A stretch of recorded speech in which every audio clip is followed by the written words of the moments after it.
জুলাই ঘোষণাপত্রের খসড়া চূড়ান্ত হয়েছে। 5ই আগস্ট মঙ্গলবার বিকেল 5টায় জাতির সামনে এটি উপস্থাপন করা হবে। প্রধান উপদেষ্টার প্রেস সচিব শফিকুল আলম এসব তথ্য দিয়েছেন। জানা গেছে, ঘোষণাপত্রের খসড়ায় 26টি দফা রয়েছে, যাতে রয়েছে গণ অভ্যুত্থানের পটভূমি ও বৈষম্যহীন রাষ্ট্র গঠনের বন্দোবস্ত। গণ অভ্যুত্থানের মধ্য দিয়ে পতন হয় স্বৈরাচারের, দায়িত্ব নেয় অন্তর্বর্তী সরকার। রাষ্ট্রের মৌলিক সংস্কারে গঠিত হয় কয়েকটি কমিশন। তাদের প্রতিবেদনের ভিত্তিতে রাজনৈতিক দলগুলোর সঙ্গে কয়েক দফা বৈঠক করেছে ঐকমত্য কমিশন। সবার মতামতের ভিত্তিতে চূড়ান্ত হয়েছে জুলাই ঘোষণাপত্র। জুলাইয়ের যে ঐতিহাসিক ভিত্তি, সেগুলো একটু রিফ্লেক্টেড হবে, সেগুলো আসবে এখানে। আমরা কি অ্যাচিভ করতে চাই। জুলাইয়ের মধ্যে যে শক্তিগুলো ছিল, যারা ছিল, যতগুলো পার্টি ছিল, তারা সবাই তো এই ইন্টারিম গভর্নমেন্টের অংশীজন। এদের সবার অ্যাসপিরেশনের কথা থাকবে। 5 আগস্ট গণ অভ্যুত্থানের বর্ষপূর্তিতে জুলাই ঘোষণাপত্র উপস্থাপন করা হবে। উপস্থিত থাকবে অভ্যুত্থানের পক্ষের সব রাজনৈতিক দল। 5 তারিখে চিফ অ্যাডভাইজারের কথা এসছে, উনি এটা পড়বেন এবং সবাই যারা সবাই যত পলিটিক্যাল পার্টি যারা জুলাইয়ের গণ অভ্যুত্থানে ছিলেন গত বছর জুলাই আগস্টে, তারা সবাই থাকবেন। ঘোষণাপত্রের খসড়ায় 26টি দফা রয়েছে। জুলাই অভ্যুত্থানের পটভূমি, আওয়ামী লীগ শাসনামলে গুম, খুন, গণহত্যা, আইনের শাসন ও মানবাধিকার, দুর্নীতি এবং বৈষম্যহীন সমাজ ও গণতান্ত্রিক রাষ্ট্র ব্যবস্থা প্রতিষ্ঠার বিষয় উঠে এসেছে। আফসানা আফরোজ জুই, ইন্ডিপেন্ডেন্ট নিউজ, ঢাকা। ফ্যাসিবাদী সরকারের পতন হলেও ফ্যাসিবাদী ব্যবস্থা এখনও রয়ে গেছে বলে মন্তব্য করেছেন জাতীয় নাগরিক পার্টির আহ্বায়ক নাহিদ ইসলাম। শনিবার রাজধানীর বাংলা মোটরে এনসিপির কেন্দ্রীয় কার্যালয়ে জুলাই ঘোষণাপত্র উপস্থাপন নিয়ে সংবাদ সম্মেলনে তিনি আরও বলেন, নতুন বাংলাদেশ গড়ার যে কর্মসূচি তা কাল কেন্দ্রীয় শহীদ মিনারে প্রকাশ করা হবে। সরকারের পতন হলো, ফ্যাসিবাদী ব্যবস্থার পতন এখনো হয়নি। ফলে নতুন রাজনৈতিক বন্দোবস্তের বা নতুন বাংলাদেশের বিনির্মাণের যে লড়াই, সেটি আমাদেরকে এখনো চালিয়ে যেতে হচ্ছে। আগামীকাল 3রা আগস্ট 2025 আমরা শহীদ মিনারে আমাদের এই যে জুলাই পদযাত্রা তার আনুষ্ঠানিক পরিসমাপ্তি হবে। বিএনপি স্থায়ী কমিটির সদস্য অবসরপ্রাপ্ত মেজর হাফিজ উদ্দিন আহমেদ বলেছেন, এমন কোনো দেশ নেই যেখানে অনির্বাচিত সরকার সংবিধান সংশোধন করতে চায়। মুক্তিযুদ্ধ করে যে সংবিধান লেখা হয়েছে তা মিথ্যা প্রমাণ করার চেষ্টা হচ্ছে বলেও অভিযোগ করেন তিনি। ইঞ্জিনিয়ার্স ইনস্টিটিউশনে জুলাই গণ অভ্যুত্থানের বর্ষপূর্তিতে আলোচনা সভা ও শহীদ পরিবারের সম্মাননা অনুষ্ঠানে তিনি এসব কথা বলেন। তিনি অন্তর্বর্তী সরকারের সমালোচনা করে বলেন, জুলাই যোদ্ধাদের আশা বাস্তবায়ন না হওয়ার কারণ হচ্ছে বর্তমান সরকার জুলাই চেতনা ধারণ করে না। বর্তমান সরকারের কেউই 17 বছরে হাসিনার দুঃশাসন নিয়ে কথা বলেনি বলেও মন্তব্য করেন মেজর হাফিজ। অনুষ্ঠানে বিএনপি স্থায়ী কমিটির সদস্য এজেডএম জাহিদ হোসেন বলেন, ভবিষ্যতে যাতে কেউ ফ্যাসিস্ট আচরণ করতে না পারে সেরকম বিচার করতে হবে। ঐক্যে ফাটল ধরালে স্বৈরাচাররা সুযোগ পাবে বলে জানান তিনি। আগস্টের শহীদদের স্বপ্ন বাস্তবায়িত হয় নাই, তার প্রধান কারণ হলো এখন যারা সরকারে আছেন, এই পতনের অবহিত পরেই যে সরকার রাষ্ট্র ক্ষমতায় এসেছে, তারা এই চেতনাকে ধারণ করেন না।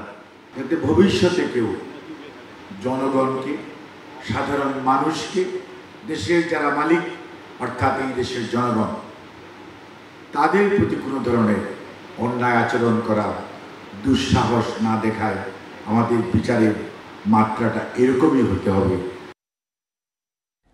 আওয়ামী লীগ ও তার অঙ্গ সংগঠনের গুপ্ত বৈঠক আইন শৃঙ্খলায় প্রভাব ফেলবে না জানিয়েছেন স্বরাষ্ট্র উপদেষ্টা জাহাঙ্গীর আলম চৌধুরী। আইন শৃঙ্খলা বাহিনীর কেউ ষড়যন্ত্রে যুক্ত থাকলে ছাড় দেয়া হবে না বলেও হুঁশিয়ার করেন তিনি। উপদেষ্টা জানান, ডিএনএ পরীক্ষার জন্য জুলাই আন্দোলনে শহীদ 114 জনের মরদেহ তোলা হবে। সকালে রায়ের বাজারে গণকবর পরিদর্শন শেষে এসব কথা বলেন তিনি।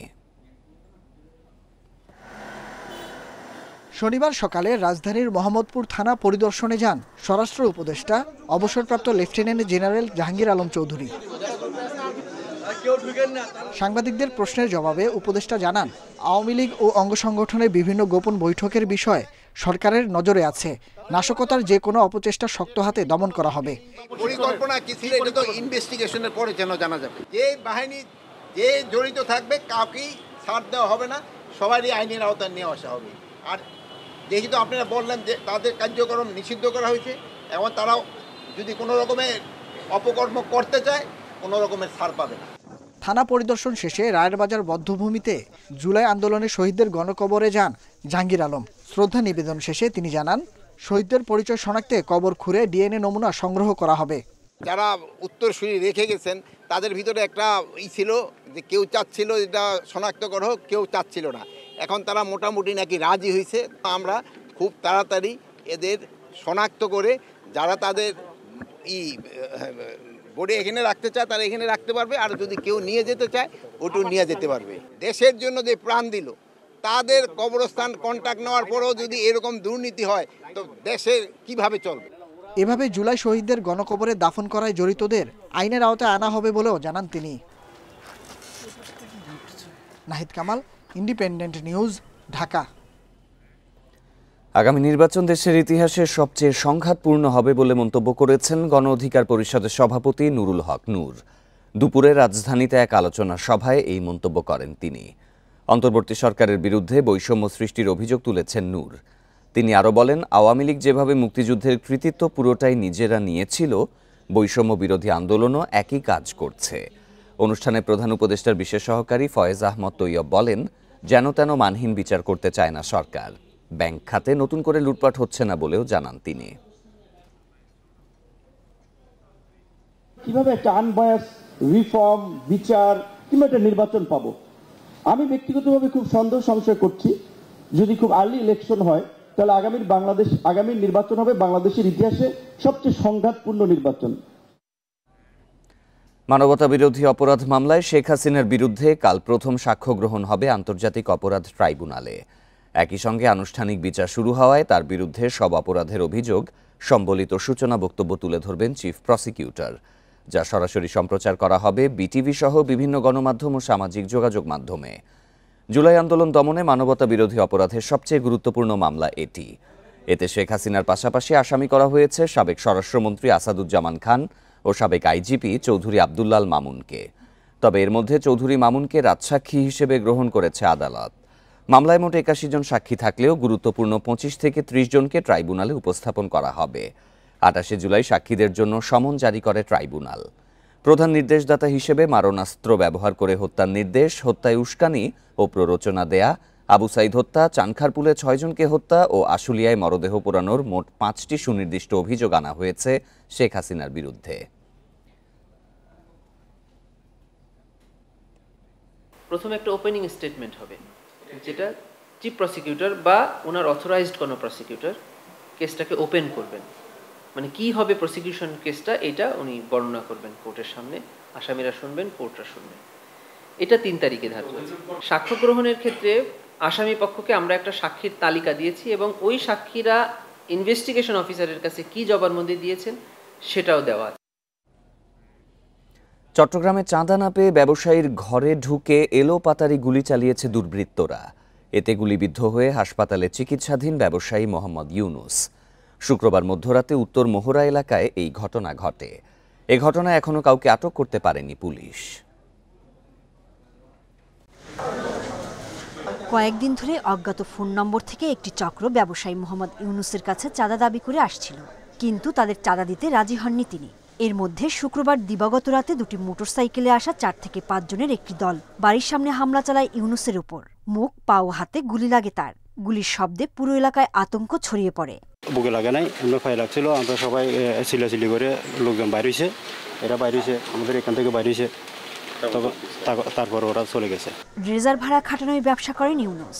ব্যবসায়িক বিরোধ ও চাঁদাবাজিকে কেন্দ্র করে হামলার ঘটনা ঘটতে পারে বলে ধারণা পুলিশের।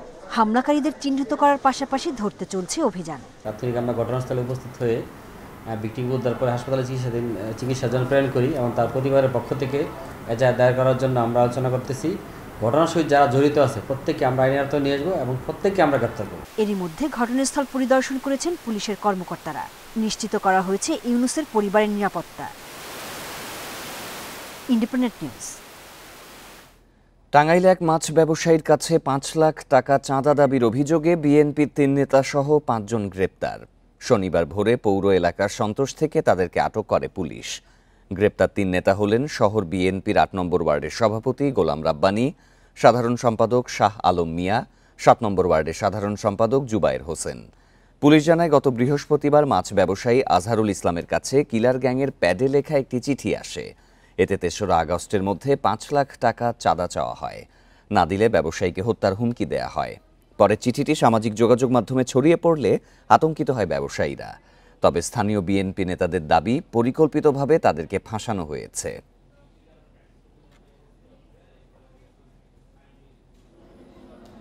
চাঁদাবাজির কেন্দ্র করে যে ঘটনাটি সোশ্যাল মিডিয়ায় ভাইরাল হয়েছে, ঘটনাটি এই গ্যাং কর্তৃক করা হয়েছিল এবং গ্যাংটি পুরো চক্রটি টাঙ্গাইল জেলা পুলিশ পেশাদারিত্বের সাথে, দক্ষতার সাথে পুরো গ্যাংটি কিন্তু ডিটেক্ট করেছে।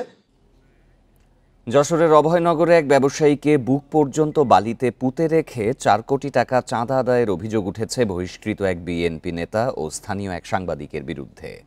প্রায় ১ বছর আগের ঘটনায় বৃহস্পতিবার অভয়নগর সেনা ক্যাম্পে লিখিত অভিযোগ দিয়েছেন ভুক্তভোগী ব্যবসায়ী শাহনেওয়াজ কবির টিপুর স্ত্রী আসমা খাতুন। অভিযোগে বলা হয়, গত বছরের সেপ্টেম্বরে টিপুকে অস্ত্রের মুখে জিম্মি করে নিয়ে বুক পর্যন্ত বালুতে পুঁতে রাখা হয়।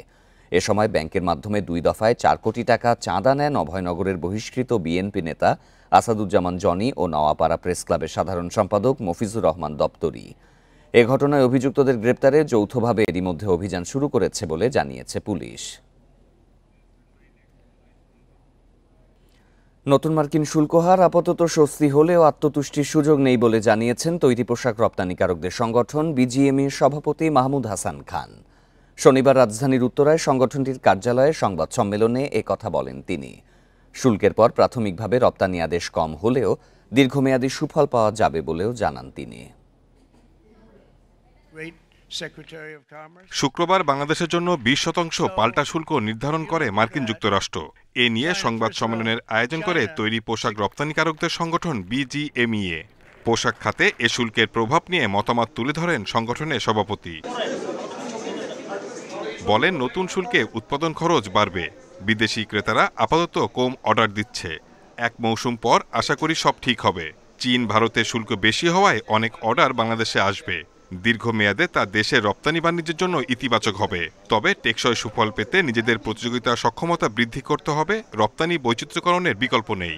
আমাদের প্রতিদ্বন্দ্বী দেশ ভারত চেয়ে আমাদের ট্যারিফ কম আছে এবং পাকিস্তানের সমপর্যায়ে অর্থাৎ 1% আমাদের বেশি আছে, ভিয়েতনামের সমান আছে। তো আমাদের প্রধান প্রতিদ্বন্দ্বীদের তুলনায় আমাদের ট্যারিফ সহনীয় পর্যায়ে আছে বলে আমরা আপাতত স্বস্তি প্রকাশ করছি। ২০% বেশি মার্কিন কাঁচামালে তৈরি পোশাক হলে ওই অংশে বাড়তি ২০% শুল্ক কার্যকর হবে না। এটি ব্যবসায়ীদের জন্য বড় সুযোগ উল্লেখ করে তিনি বলেন, বাংলাদেশি উদ্যোক্তাদের মার্কিন কাঁচামাল বিশেষ করে তুলা কাপড় ব্যবহারে উদ্বুদ্ধ করা হবে। শিল্প মালিক, সরকার, শিক্ষা প্রতিষ্ঠান, শ্রমিক সংগঠন, নাগরিক সমাজ সবাই মিলে একসাথে কাজ করলে শিল্পের জন্য সম্মিলিতভাবে সঠিক সিদ্ধান্ত নিতে পারবো।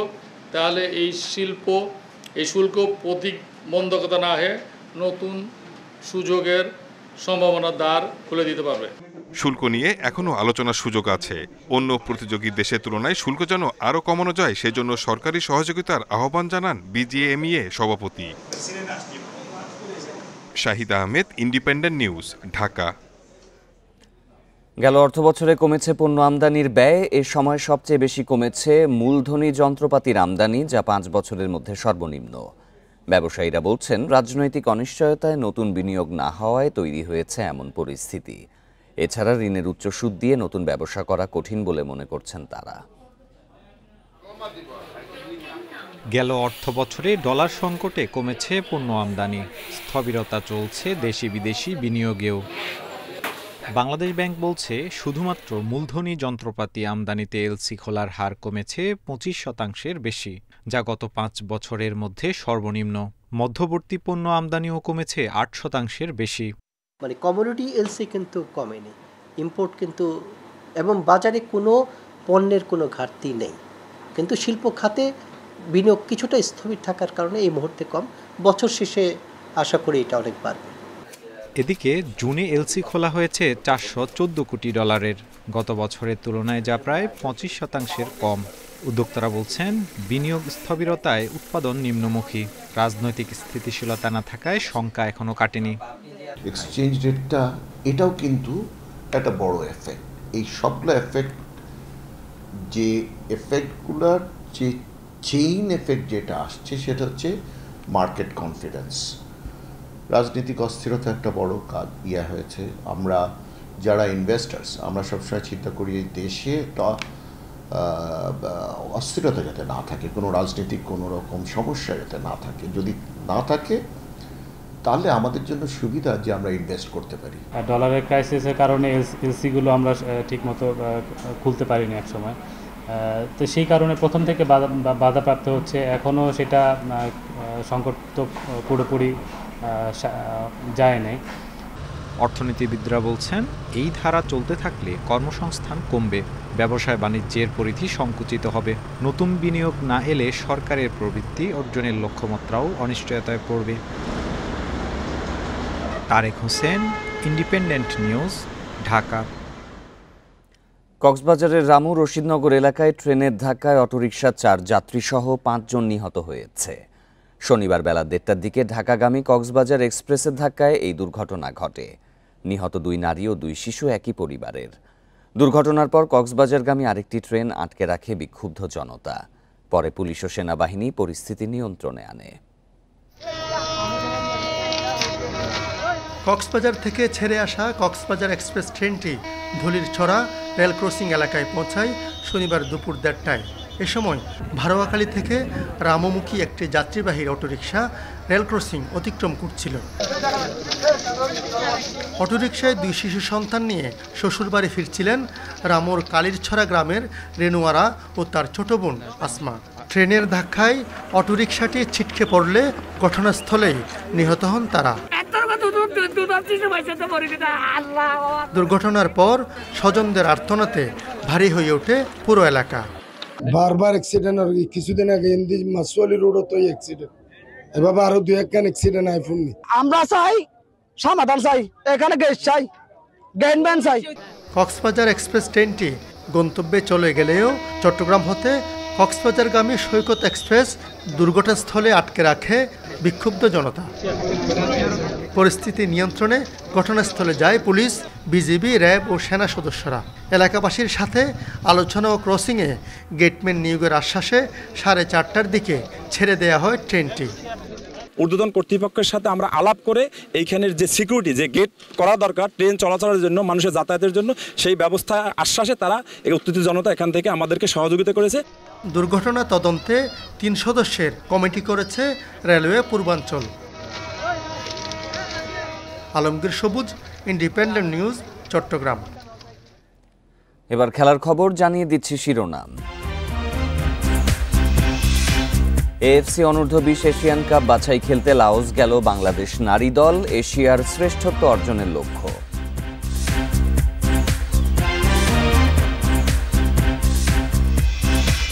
মিরপুরের উইকেট নিয়ে বিসিবিতে অসন্তোষ, নেদারল্যান্ডসের বিপক্ষে টি-20 সিরিজ হতে পারে সিলেট কিংবা চট্টগ্রামে।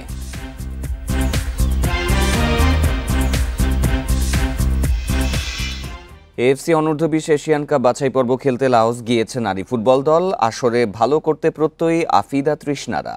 নারী অনূর্ধ্ব-20 সাফে চ্যাম্পিয়ন হওয়া দলটি এশিয়ার মঞ্চেও শিরোপা জয়ের স্বপ্ন দেখছে। আরও একটি স্বপ্ন পূরণের পথে বাংলাদেশ নারী দল। দক্ষিণ এশিয়ার গণ্ডি পেরিয়ে এশিয়ার চ্যালেঞ্জ। কতটা প্রস্তুত বাংলাদেশ?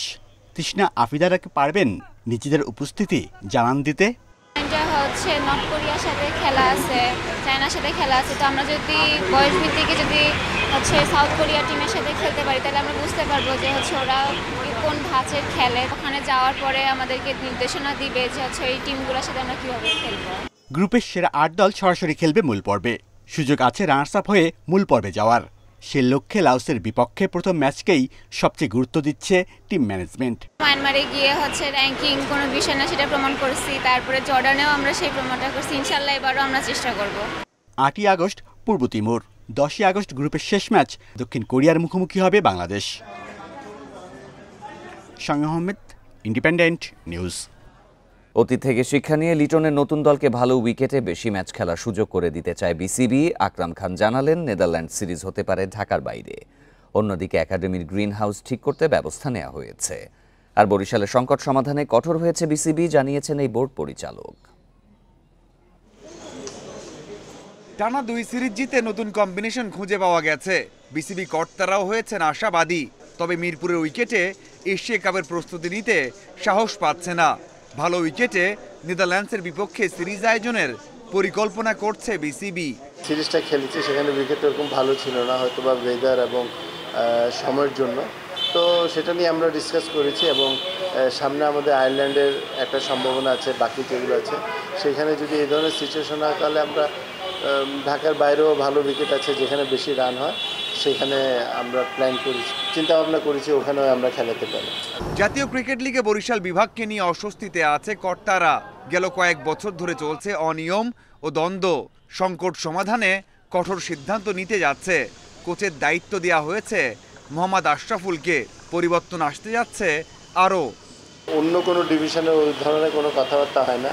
এরা আপনার ম্যানেজার নিয়ে হ্যাপি না, এরা কোচ নিয়ে হ্যাপি না, ক্যাপ্টেন নিয়ে হ্যাপি না, প্লেয়ারদের মধ্যে আপনার দ্বন্দ্ব আছে, সেটা তো এটা তো হওয়া আসলে উচিত না। তো সেটা নিয়ে আমরা অনেক লম্বা সময় আলাপ করেছি এবং আমরা সিদ্ধান্ত নিয়েছি যে এটা আমরা খুব সিরিয়াসলি মনিটর করব। একাডেমিতে অনুশীলনের জন্য গ্রিন হাউস তৈরি করতে কোটি টাকা খরচ করেছে বিসিবি, তবে সেখানে দেখা দিয়েছে ত্রুটি। আকরাম খান জানালেন, ঠিক করার ব্যবস্থা নেওয়া হয়েছে। শুনেছি, বাট ওটা তো ডিপার্টমেন্ট আমার না, বাট তারপরও যে মানে ওখানে প্র্যাকটিস করতে অসুবিধা হচ্ছে এটা শুনলাম, বাট ওটা রিপেয়ার করা হচ্ছে, তো হয়তো বা ঠিক হয়ে যাবে। 3 ফরম্যাটে ক্রিকেটার তৈরিতে আঞ্চলিক ক্রিকেটের আওতায় বেশ কিছু লিগ আয়োজনের পরিকল্পনা করেছে BCB. Mazharul Islam, independent news. চাঁপাইনবাবগঞ্জের সীমান্তে পদ্মা নদী থেকে 2 বাংলাদেশির মরদেহ উদ্ধার করা হয়েছে। শিবগঞ্জের তারাপুর এলাকা থেকে মরদেহ উদ্ধার করে পুলিশ। নিহত শফিকুল ইসলাম ও সেলিম রেজার মৃত্যুর কারণ জানতে পারেনি পুলিশ ও বিজিবি। তবে স্থানীয়দের অভিযোগ, বিএসএফের নির্যাতনে মৃত্যু হয় তাদের। স্বজনদের দাবি, নিহতদের শরীরে আঘাতের চিহ্ন ছিল। দুপুরে পদ্মা নদীতে মরদেহ দেখতে পান বিজিবি সদস্যরা। পরে শফিকুলের মরদেহ উদ্ধার করে পুলিশ। বিকেলে একই এলাকা থেকে সেলিমের মরদেহ উদ্ধার করা হয়। স্থানীয়রা জানায়, বৃহস্পতিবার রাতে শফিকুল ও সোহেল রানা নদীপথে ভারতে যান। এরপর থেকেই নিখোঁজ ছিলেন তারা। পরে শনিবার তাদের মরদেহ পাওয়া যায়।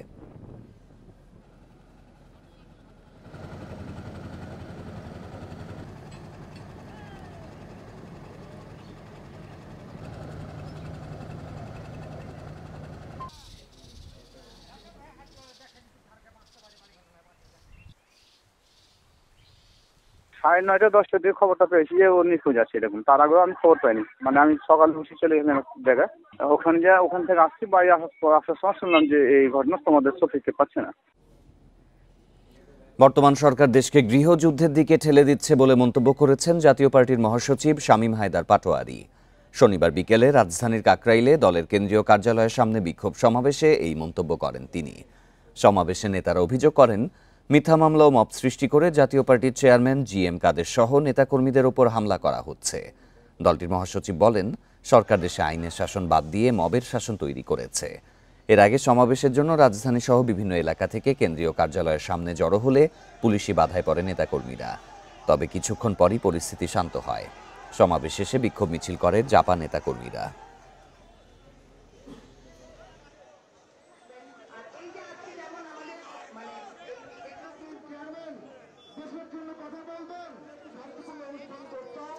দেশ ডুবে যাচ্ছে, সরকার চেয়ে চেয়ে দেখছে। আমরা চেয়েছিলাম এই সরকার শান্তি আনবে, সরকার অশান্তি নিয়ে আসলো। আমরা চেয়েছিলাম এই সরকার আইনের শাসন করবে, সরকার করলো মবের শাসন। এই ছিল বিরতিহীন রাত 9টায় বাংলাদেশে। সব খবরের বিস্তারিত জানতে চোখ রাখুন ফেসবুক, ইউটিউব এবং এক্সে। ধন্যবাদ সবাইকে।